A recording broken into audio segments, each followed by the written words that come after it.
안녕하세요. 오늘은 10번째 강의이자 마지막 시간입니다. 제목은 가장 아름다운 열매이고 수업 내용은 엑스트라 타임입니다. 네, 가을 학기가 시작된 게 엊그제 같은데 벌써 학기 말이 되었군요. 코로나19가 시작된 지 벌써 2년이 다 돼갑니다. 그간 여러분들 이런저런 변화가 주변에 있었고 개인적으로 여러 불편함이 있었을 것으로 예상되고요. 그럼에도 바쁜 시간을 쪼개 열심히 수업에 참여해 주신 모든 분들에게 깊이 감사드립니다. 네, 이번 학기 주제는 가을엔 기도하기였어서 겸허한 계절 여무는 심령이었습니다. 가을은 만물이 익어 고개를 숙이는 결실과 겸허의 계절이죠. 가을 계절이 자연에 내려주는 메시지를 통해 우리 역시 자라가고 더 깊이를 더하자는 뜻이었습니다. 이 시간에는 지난 한 학기 동안 배웠던 내용들 중 몇 가지를 다시 한번 간략히 살펴보도록 하겠습니다. 먼저 제1강 이 고요한 시간을 이란 제목으로 일용할 양식 그 이상을 내용으로 이번 학기를 시작했습니다. 그리고 다형 김현성 님의 가을의 기도, 이 시가 이번 학기 주제를 잘 나타내는 영감 있는 메시지였기 때문에 같이 읽었던 기억이 있습니다. 다시 한번 읽어볼까요? 가을에는 기도하게 하소서. 낙엽이 지는 때를 기다려 내게 주신 겸허한 모국으로 나를 채우소서. 가을에는 사랑하게 하소서. 오직 한 사람을 택하게 하소서. 가장 아름다운 열매를 위하여 이 비옥한 시간을 가꾸게 하소서. 가을에는 홀로 있게 하소서. 나의 영혼 굽이치는 바다와 백합의 골짜기를 지나 마른 나무 가지 위에 다다른 까마귀 같이. 가을이 자연에 있어서 풍성한 결실의 계절이듯이 홀로 있어 고요함을 곁에 둘 때 우리에게는 하나님을 만나는 내적 결실, 영적 열매의 시간이 될 수 있습니다. 이 열매는 일상의 평화, 생활의 충족으로 나타날 것입니다. 고요한 시간을 자아의 내면 깊숙한 곳으로 들어가는 기도를 통해 성숙하고 겸허해져 보다 여무는 심령, 내적으로 더욱 충족되는 삶을 꿈꿔야 할 것입니다. 오직 한 사람을 택하게 하소서.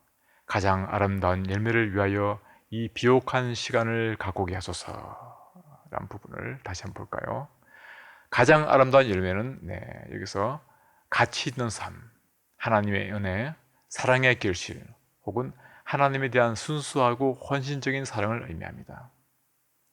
그것은 모든 것이 소멸해도 맺게 될 결실을 뜻하죠. 이를 위해 비옥한 시간, 즉 풍요로운 사색의 시간을 가꾸게 하소서라고 시인은 바랍니다.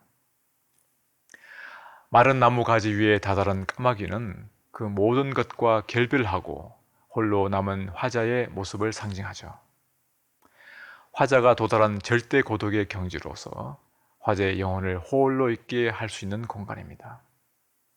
이렇게 마른 나무 가지 위에 홀로 있는 까마귀는 화자의 영혼을 상징하는데 그 자체가 나무 위 열매의 이미지이기도 하죠. 가장 아름다운 열매를 맺기 원하는 시인의 바람이 까마귀의 형태로 나타난 것입니다. 하늘로 비상할 영혼으로 초월과 구원의 의미를 구성화시킨 상징적 이미지입니다. 굽이치는 바다와 백합의 골짜기를 지나 내 영혼은 마침내 마른 나무 가지로 상징되는 겸허한 신앙의 무역의 경지에 이르기를 소원하죠. 그래서 나무가지는 순수한 본질만이 남은 세계, 모든 욕망을 떨쳐버린 노년기의 영혼으로 해석되기도 합니다. 이것은 자아가 가을이라는 시간을 통해 바라는 것이 화려하고 아름다운 결실의 기준으로서의 가을이 아니라 메마르고 견고한 겨울 이미지와 같은 가을입니다. 화자는 다른 사람들과 함께 이 풍요로운 대지에서 신의 은총을 누리는 대신 홀로 있고 싶어 하죠. 그것은 곧 고독의 상태에 의지적으로 다다르기를 원하는 것입니다. 시인이 바라보는 세계는 화려하고 풍족한 세계가 아니라 오히려 자아의 내면 깊숙한 곳으로 들어가서 그 본질적인 존재를 만나고자 합니다. 천산과 지상으로 이원화된 세계 속에서 김현성의 가을의 기도에는 천상을 향한 간절한 소망을 드러내고 있죠. 일상의 의미와 다른 천상에 대한 문 열기는 독자로 하여금 또 하나의 세계를 읽도록 이끕니다. 천상에 대한 시인의 열망은 지상적인 인식과 가치에 갇혀 있음에서 우리를 해방시키고 보다 근원적인 것으로서의 세계를 향하도록 만들어주죠. 독자에게 일종의 내적인 인식의 혁명을 이루도록 도와주는 것입니다. 지금의 삶을 얘기할 때에 코로나를 빼놓고는 말할 수 없을 것입니다. 코로나는 우리가 때로 불안과 혼란과 무기력 가운데 놓일 수 있다는 것을 잘 보여줍니다. 하지만 코로나 이전부터 있었고 이후에도 있을 하나님의 나라는 지금부터 영원까지 계속되죠. 우리가 어느 시대를 살고 어떤 경우에 처해 있든지 이미 시작하신 하나님의 나라를 확신하고 거기에 참여하며 오늘을 살아가야 합니다. 우리가 하나님 나라를 지금부터 누릴 수 있는 것은 지금 살아계신 하나님께 우리가 속한 존재이고 지금 살아계신 예수님이 바로 우리의 주님이시기 때문이죠. 그래서 코로나로든 어떤 혼란과 어려움이 우리 삶에 진칠지라도 우리에겐 외려 자신을 돌이켜보며 겸허의 덕을 배우는 계기가 되는 것은 하나님 나라 의식 속에서 살아갈 때입니다. 헤르만 헤세는 그의 나무들에서 이렇게 썼습니다. 톱에 잘린 나무가 죽음의 상처를 입은 맨살을 햇빛 아래 드러낼 때 절단된 몸통이 보여주는 환한 내부는 마치 묘비명처럼 나무의 모든 역사를 고스란히 기록하고 있습니다. 나무의 나이테와 울퉁불퉁한 옹이는 나무의 투쟁, 나무의 고통, 나무의 질병과 행운, 그리고 성장을 솔직하게 말합니다. 간신히 버티면서 살아남은 흡달한 해와 무성하게 우거졌던 널찍한 해, 혹독한 공격과 폭풍우를 견뎌낸 해가 거기에 있습니다. 좁다란 나이트를 가진 나무일수록 강하고 고급스러운 목재라는 것을, 높은 산에서 끊임없는 고난을 버티면서 자란 나무일수록 부서지지 않고 단단하며 품질이 좋다는 것을 농부의 아이라면 누구나 알 수 있습니다. 네. 혼란과 어려움은 고요의 시간을 갖고 내면을 들여다보는 자기 성찰과 홀로서기를 우리에게 가르칩니다. 그리고 아무도 없는 고요와 홀로된 시간을 가장 값지고 살지게 하는 것은 정성과 두 손을 모으는 기도일 것입니다. 주님은 주 기도문을 통해 우리에게 기도의 본을 보여주셨죠. 아버지의 이름을 거룩하게 하시며 란 부분을 다시 한번 생각해 볼까요? 하나님이 거룩하다는 말은 하나님의 초월성과 하나님의 초월자 되심을 나타내는 것입니다. 하나님의 초월성, 즉 거룩이란 말의 원래 뜻은 윤리적 개념이 아니라 물리적 개념입니다. 피조물과는 다른 존재로 초월적임을 나타낼 때 거룩이란 단어를 쓰죠. 범상의 것에서 분리되어 초월자 하나님께 바쳐진, 그래서 초월자 하나님께 속하게 되는 것을 뜻합니다. 피조물과 다른 존재라는 그 물리적 개념에서 2차적으로 거룩한 삶이란 윤리적인 의미가 도출됩니다.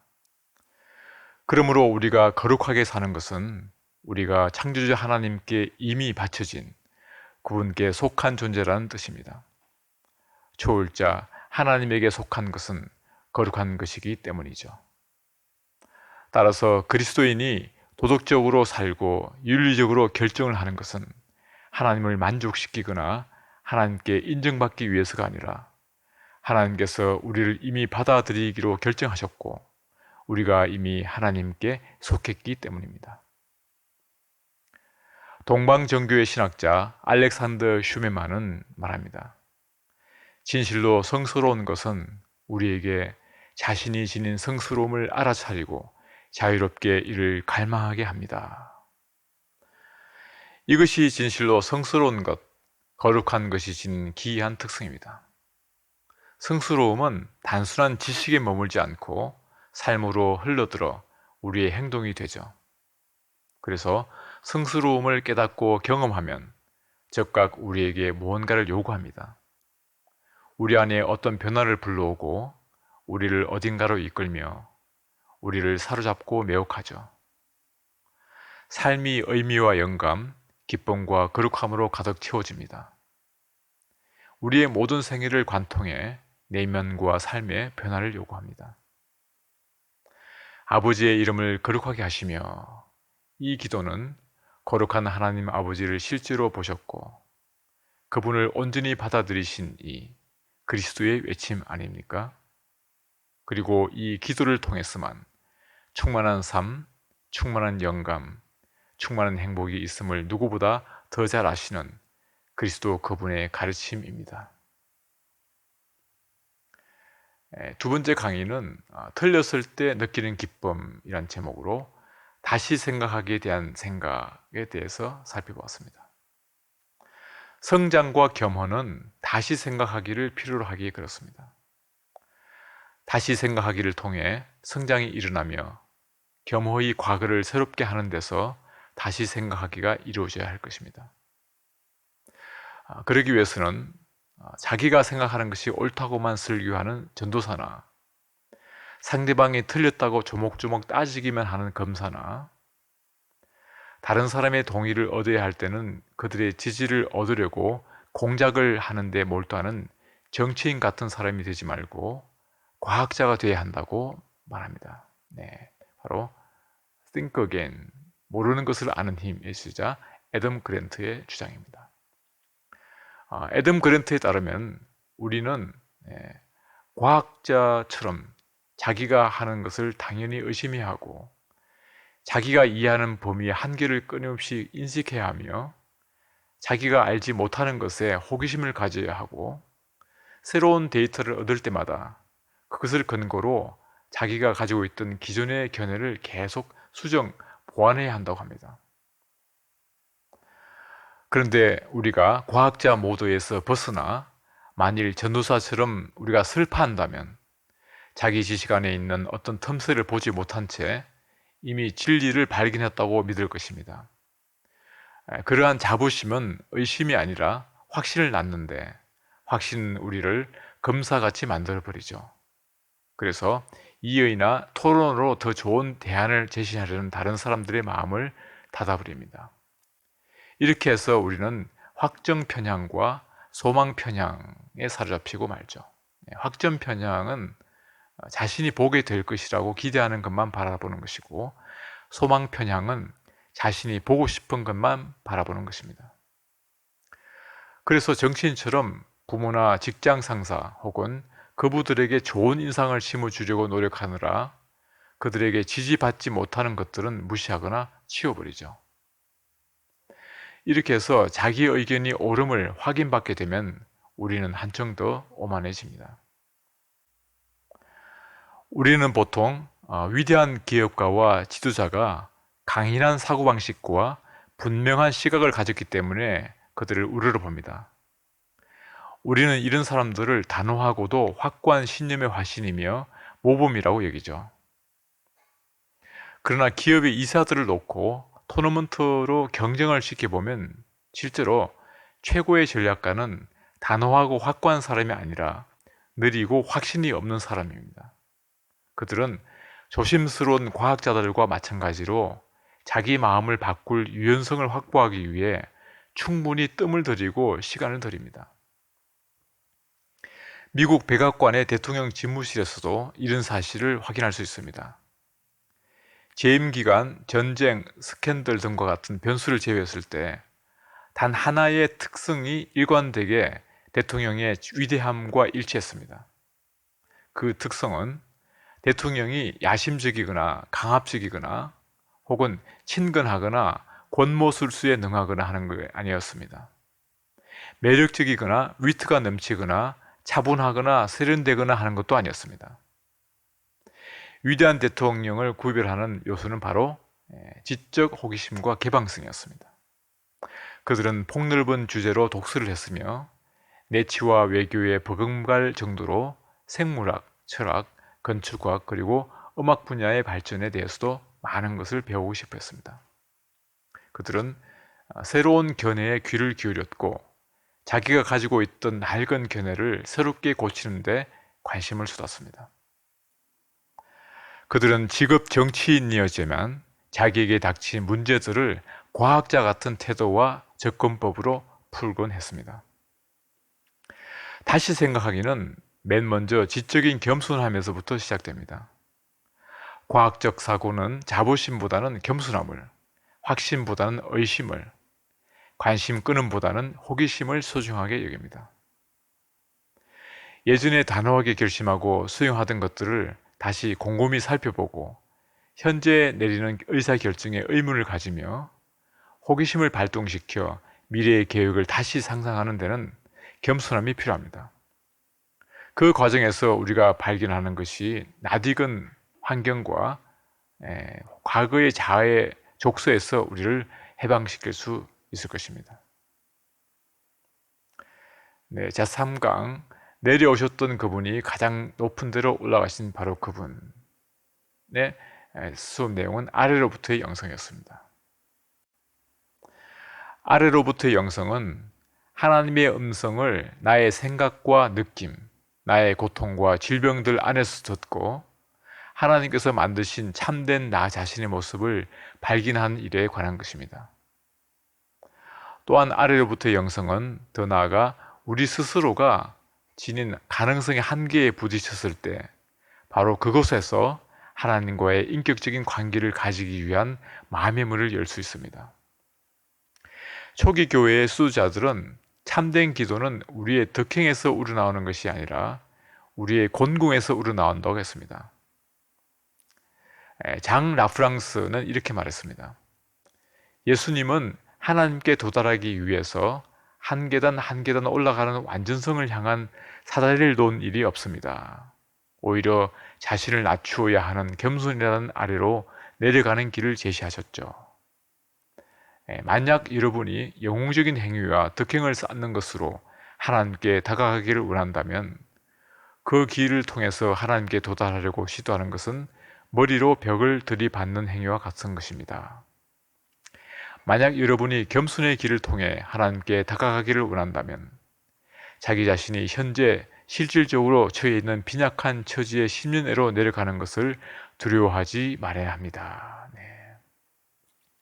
참된 자아와 하나님을 찾아 나가는 일은 한편 우리가 처해 있는 구체적 현실로 내려감으로써 다른 한편 실패와 무능의 체험을 참된 기도의 장소로 하나님과의 인격적인 관계를 맺는 기회로 삼음으로써 이루어질 수 있습니다. 아래로부터의 영성은 한편 인간이 자신의 참된 모습에 도달하기 위한 치유 효과를 지닌 길이요, 다른 한편 실패에 맞닥뜨려도 실패를 넘어 기도로 나아가게 하는 길입니다. 아래로부터의 영성은 우리의 생각과 느낌들, 욕구와 고통들 속에서 하나님의 음성을 얻으려고 노력하는 것입니다. 하나님은 우리의 느낌과 고통들을 통해 우리에게 말씀하십니다. 우리가 이러한 것들 안에서 말씀하시는 하나님의 음성을 주의 깊게 듣는다면 우리는 그 음성을 통해서 하나님께서 본래 계획하셨던 우리의 정체, 즉 본래 지니고 있는 형상을 발견하게 됩니다.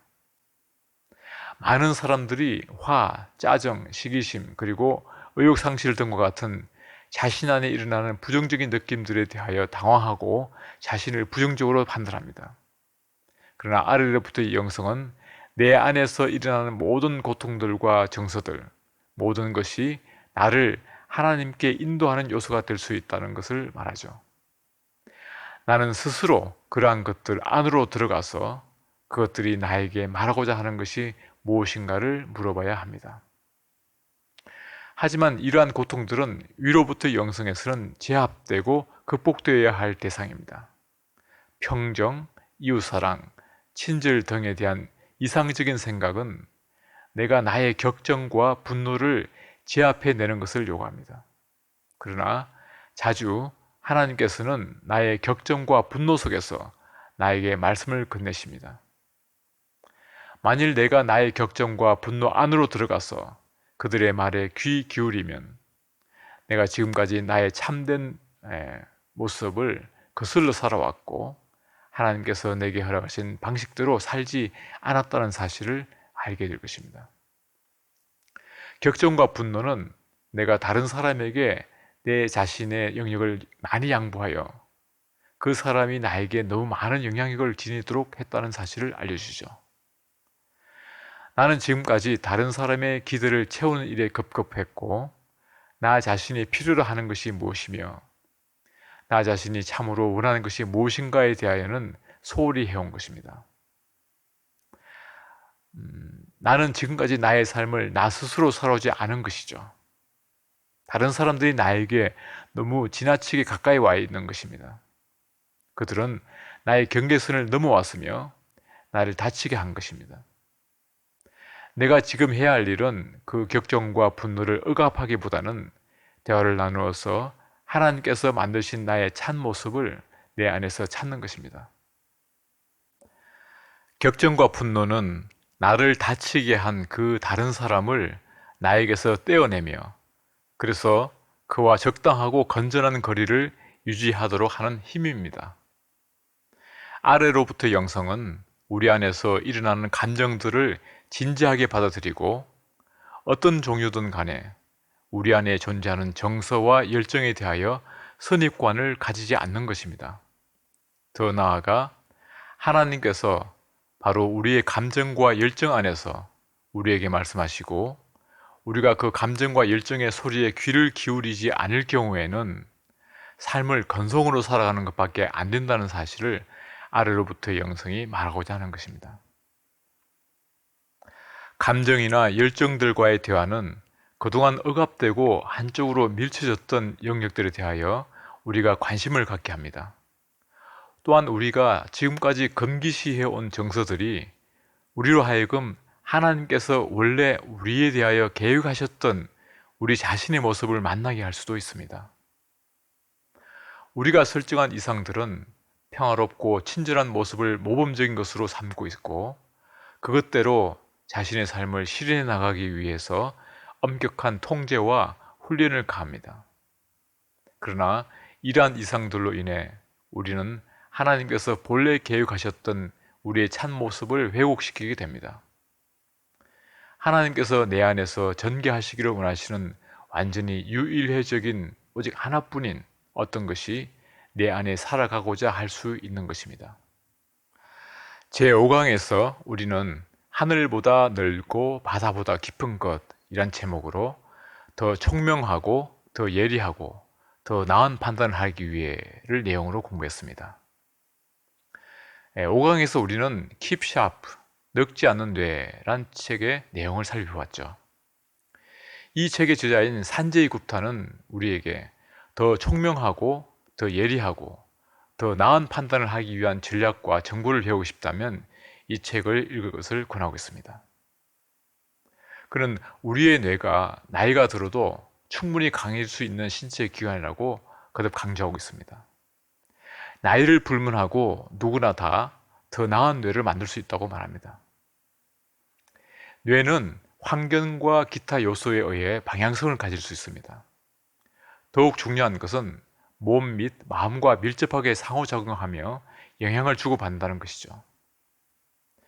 의지나 습관 등을 통해 마음과 신체를 변화시키면 뇌가 죄조직될 수 있다는 것입니다.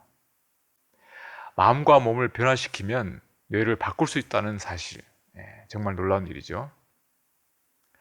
우리가 매일 꾸준히 스쿼트를 하면 연관된 근육이 두꺼워지고 단단해집니다.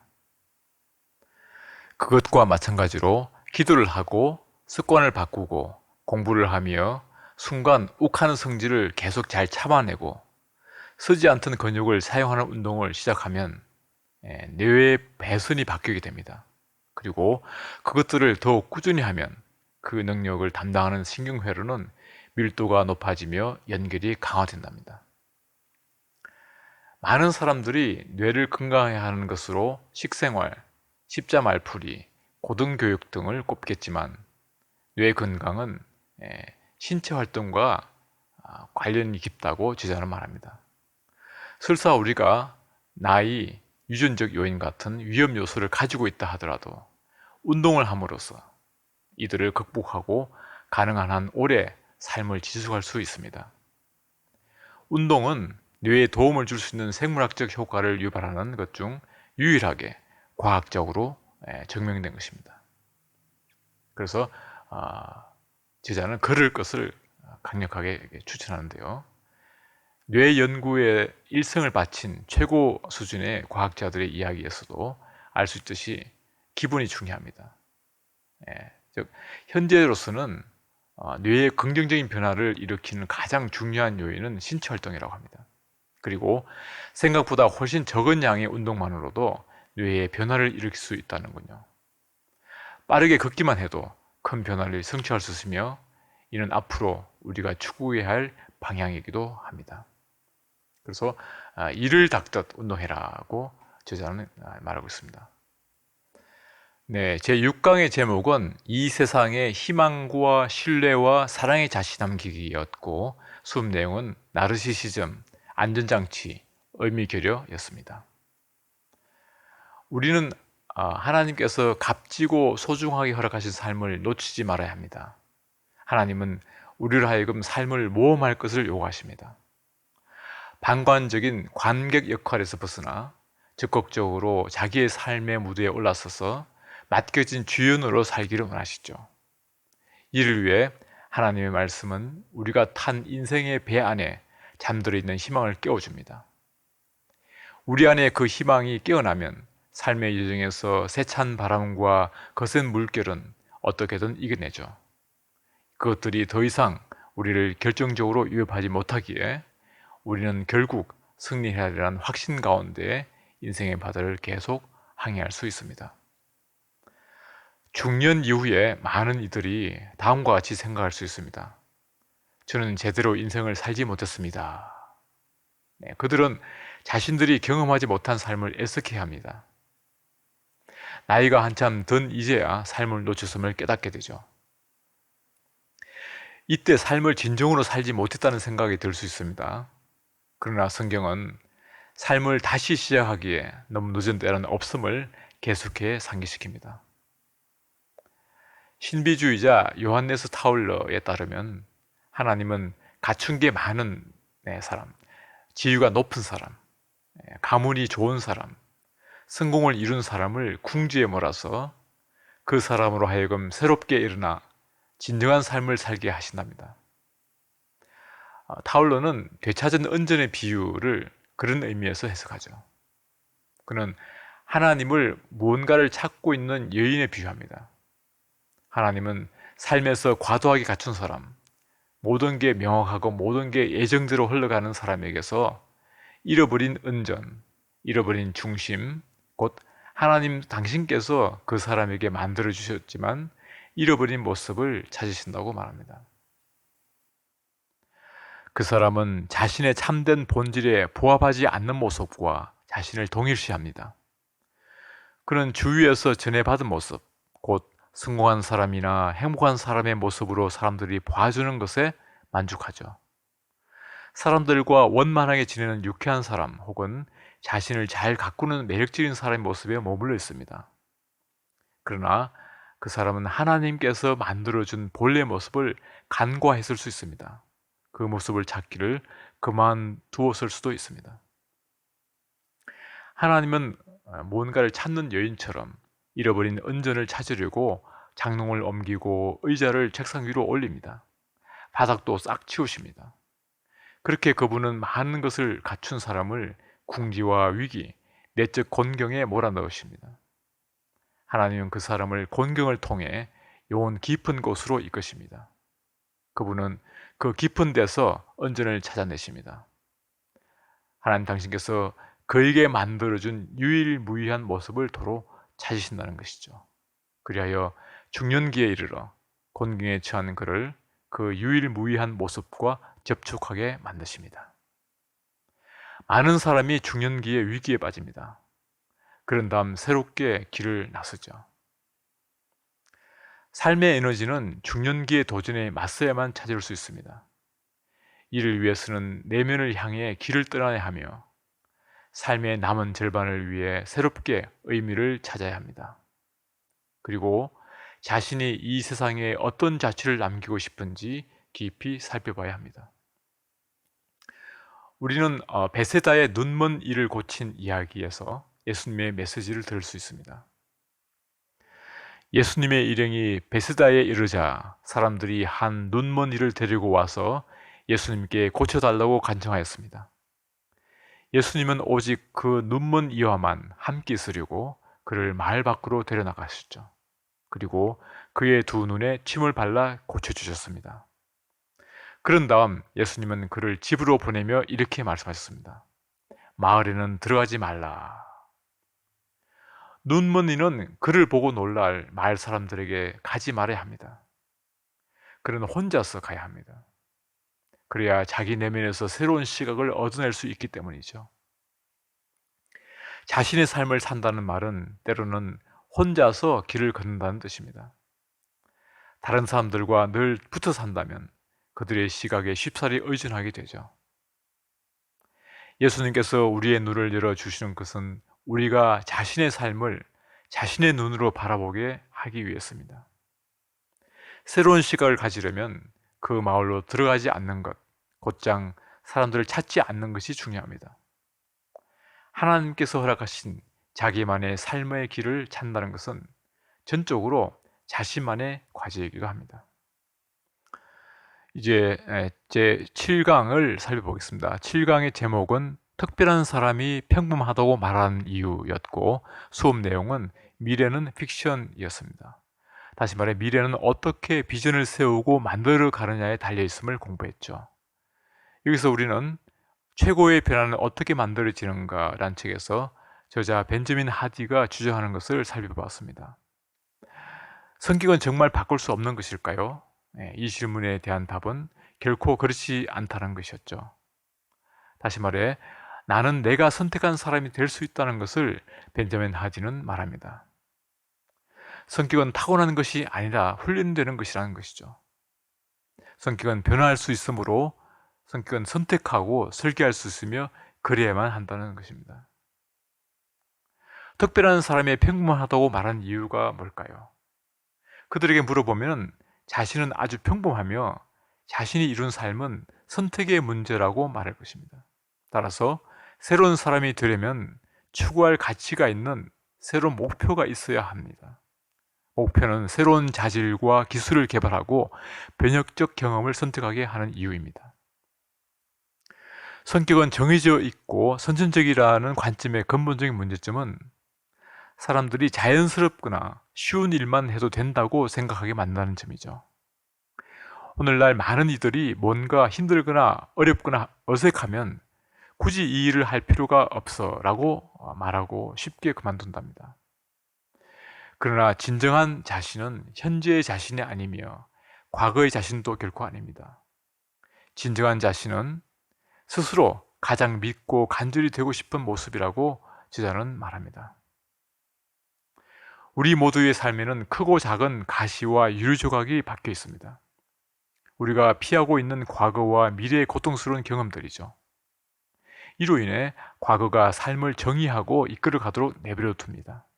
그래서 우리는 더 작은 미래의 자신에 안주하게 되죠. 최고의 변화를 만들기 위해 우리는 트라우마를 조절해야 합니다. 트라우마는 사람이 살아가는 행동과 태도를 형성하는 부정적인 경험이나 사건들을 모두 포함합니다. 우리는 모두 트라우마를 경험했고 그 영향을 과거에도 지금도 받고 있습니다. 우리의 진정한 참 자아는 현재의 우리가 아닙니다. 우리 한계도 아닙니다. 오히려 그것은 아주 깊숙이 품고 있는 우리의 열망과 꿈, 목표들이죠. 고통스러운 경험이 심신의 약화가 아니라 성장을 가져오는 경험이 되려면 자신의 감정을 마주하고 다른 사람들과 공유해야 합니다. 유명한 트라우마 연구자인 피터 레비는 트라우마는 우리에게 일어난 일이 아니라 공감해주는 정인의 부재로 우리가 속에 품는 것이다 라고 말했습니다. 끔찍한 일이 일어났더라도 트라우마에 귀 기울여주고 공감해주며 신앙적 관점에서 재구성하도록 도와줄 믿음의 친구가 있어야 합니다. 그러므로 트라우마에서 벗어나는 하나의 방법은 나를 위해 모이는 팀 만들기입니다. 이처럼 저자 벤저민 하진은 우리가 인생을 바꾸고 성격을 바꾸기 위해 환경 바꾸기를 추천합니다. 무엇에 에워싸여 있는가에 따라 우리는 다르게 행동합니다. 사람들은 환경의 산물에 지나지 않는 경우가 많지만 이제는 환경이 우리가 원하는 결과와 일치하도록 만들어야 합니다. 그러면 성격은 유기적으로 따라오죠. 끝으로 엑스트라 타임과 가장 아름다운 열매의 의미를 짧게 짚어봅니다. 무엇보다 분명한 것은 엑스트라 타임, 즉 예전보다 길어진 인생의 추가 시간도 하나님께서 허락하신 것이고 인생의 항해에서 맺게 될 가장 아름다운 열매도 하나님께서 맺어 가실 것입니다. 우리가 구해야 할 것은 그가 내 안에 내가 그 안에 거하면 사람이 열매를 많이 맺나니 라는 말씀처럼 그분의 말씀이 우리 안에 늘 머물며 우리가 하나님과 그의 나라, 즉 그의 통치 속에 거하고 언제나 교제 가운데 지내는 것입니다. 엑스트라 타임의 가장 아름다운 열매를 맺기 위해 인생 전환 프로젝트란 책에서 저자 데니얼 케이블이 말한 일본의 전통 철학 이키가이를 다시 한번 소개해 드립니다. 일본에서는 충만한 기쁨을 주는 일, 아침에 잠자리를 박차고 나올 정도로 설레는 일을 두고 이키가이라고 말합니다.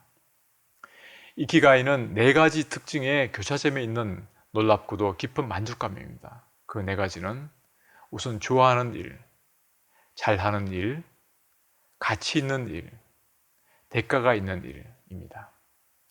우리가 하는 일이 이 4가지 영역에 모두 걸쳐 있다면 즐거움과 목적의식을 주는 일을 하며 사는 것입니다. 그 일은 삶에 활력을 주고 추진력을 더하며 인생의 최고의 자기 모습으로 살게 해줍니다. 그리고 그 이정은 보상이 주어지죠. 만추의 시간, 아직도 곳곳에 아름다움과 처연함과 속 깊음이 가시지 않는 것은 가을 계절의 흔적 때문이 아닐까요?